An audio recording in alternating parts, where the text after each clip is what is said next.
Assalamualaikum warahmatullahi wabarakatuh. Saya Dewi Cahyatunsari, mahasiswi dari Dharma Bumi Putra, Kampus Semper. Saya ingin menerangkan tentang kebijakan moneter. Kebijakan moneter merupakan salah satu kebijakan ekonomi makro yang sangat berperan untuk mengatur dan menjaga stabilitas jumlah uang beredar di masyarakat. Pertama, pengertian kebijakan moneter. Secara umum dapat didefinisikan bahwa kebijakan moneter adalah semua tindakan pemerintah untuk mengendalikan jalannya kehidupan ekonomi nasional ke arah yang diinginkan melalui pengendalian jumlah uang yang beredar. Kebijakan moneter merupakan suatu kebijakan yang diambil oleh pemerintah atau bank sentral untuk menambah dengan mengurangi jumlah uang beredar.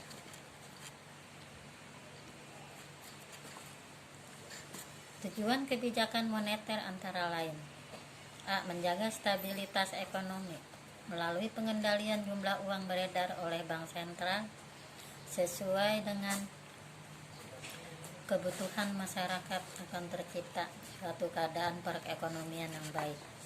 B. Menjaga stabilitas harga. Jumlah uang yang beredar di masyarakat sangat mempengaruhi tingkat harga-harga yang berlaku. Dengan adanya pengaturan jumlah uang yang beredar melalui kebijakan moneter oleh bank sentral, tingkat harga dari waktu ke waktu akan terkendali. Meningkatkan kesempatan kerja. Dengan adanya pengaturan jumlah uang yang beredar secara terkendali, diharapkan perekonomian lebih stabil. D. Memperbaiki neraca perdagangan dan neraca pembayaran luar negeri. Melalui kebijakan moneter, pemerintah juga dapat memperbaiki neraca perdagangan luar negeri menjadi surplus. 2. Jenis-jenis kebijakan moneter. Kebijakan moneter adalah kebijakan pemerintah di bidang keuangan untuk menjaga stabilan nilai mata uang dalam upaya mencapai tujuan-tujuan ekonomi. Kebijakan moneter dilakukan oleh Bank Sentral atau Bank Indonesia yang dikepalai oleh seorang gubernur Bank Indonesia. A. Operasi pasar terbuka atau OPT. Bank Indonesia memiliki wewenang menetapkan sasaran moneter dengan memperhatikan laju inflasi yang ditetapkan dan melakukan pengendalian moneter. Salah satu cara pengendalian moneter yang dilakukan Bank Indonesia adalah melalui kegiatan operasi pasar terbuka atau OPT.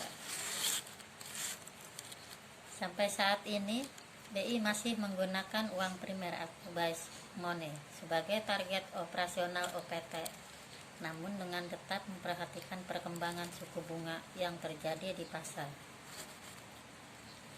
Dengan pengendalian uang primer, jumlah uang beredar dapat dikendalikan dan pada akhirnya diharapkan sasaran akhir berupa laju inflasi yang tercapai.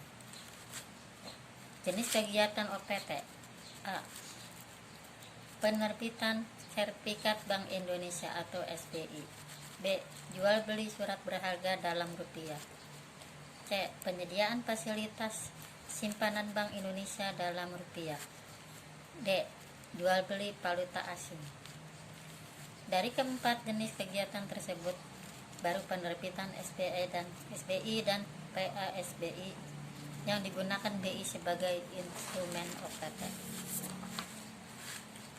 B. Politik diskonto atau diskon polisi. Politik diskonto disediakan bagi bank-bank dalam rangka memperlancar pengaturan likuiditas sehari-hari.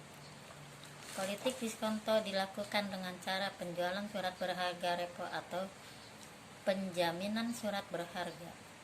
Penetapan tingkat diskonto dilakukan dengan mempertimbangkan kebutuhan pengendalian moneter. Dalam hal diperlukan pengetatan likuiditas, maka tingkat diskonto dapat dinaikkan dan sebaiknya. Dalam hal diperlukan pelanggaran likuiditas, maka tingkat diskonto diturunkan. C. Giro Wajib Minimum atau GWM. Untuk pertama kalinya sejak Pakto 1988 atau Paket Oktober 1988, Bank Indonesia menggunakan GWM untuk menghentikan pertumbuhan besar-besaran moneter yang masih tinggi, yaitu dengan menetapkan GWM menjadi 3% pada Februari 1996. Ketentuan likuiditas wajib minimum sebelumnya menurut Pakto 1988 adalah 2%. D. Persuasi moral atau moral suasion. Kebijakan ini dilakukan oleh Bank Indonesia dengan meminta atau mengimbau bank-bank untuk selalu mengimbangkan kondisi makroekonomi maupun kondisi mikroekonomi masing-masing bank dalam menyusun rencana ekspansi kredit yang realistis. E. Jenis-jenis sistem standar. Standar moneter atau standar uang, alat mata uang atau sesuatu barang yang dijadikan sebagai dasar dari uang yang diedarkan dalam perekonomian suatu negara. Standar moneter yang digunakan dapat berupa logam atau kertas. Pertama, standar logam. Dalam standar logam, uang yang diedarkan dalam masyarakat didasarkan pada suatu jumlah logam tertentu, misalnya emas, perak, atau keduanya. Dalam sejarah uang kita mengenal macam-macam standar logam, yaitu standar tunggal, standar pincang, dan standar tunggal. Standar tunggal.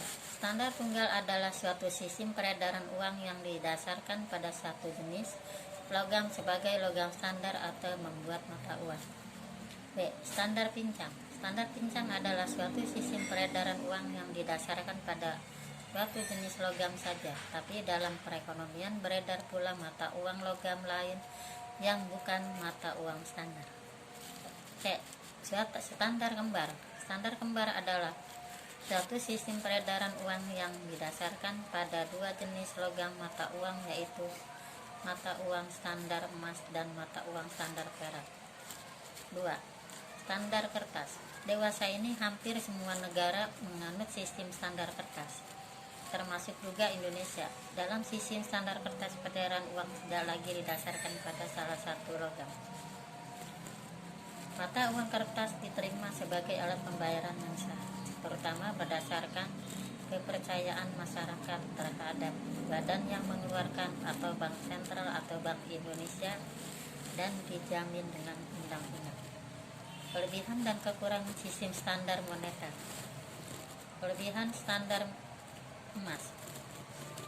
Pertama, sangat mudah dalam melakukan konversi antara mata uang negara satu dengan mata uang negara yang lain. 2. Relatif stabilnya nilai tukar antara mata uang satu dengan mata uang yang lain, atau dan antara mata uang dengan barang-barang, yaitu tingkat harga-harga. Kekurangan standar emas.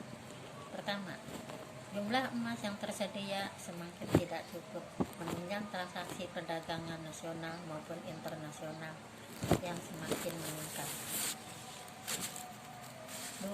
Krisis likuiditas karena tidak cukup alat pembayaran untuk menyangga volume transaksi yang semakin besar. Kelebihan standar kertas. Pertama, kertas relatif mudah diperoleh dan murah sebagai bahan untuk membuat uang kertas. 2. Uang kertas sebagai uang kepercayaan atau alat pembayaran yang sah dan dijamin dengan undang-undang. Kekurangan standar.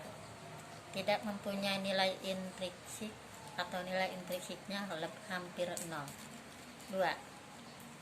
Rentan terhadap pemalsuan uang, terutama uang kertas yang menilainya besar.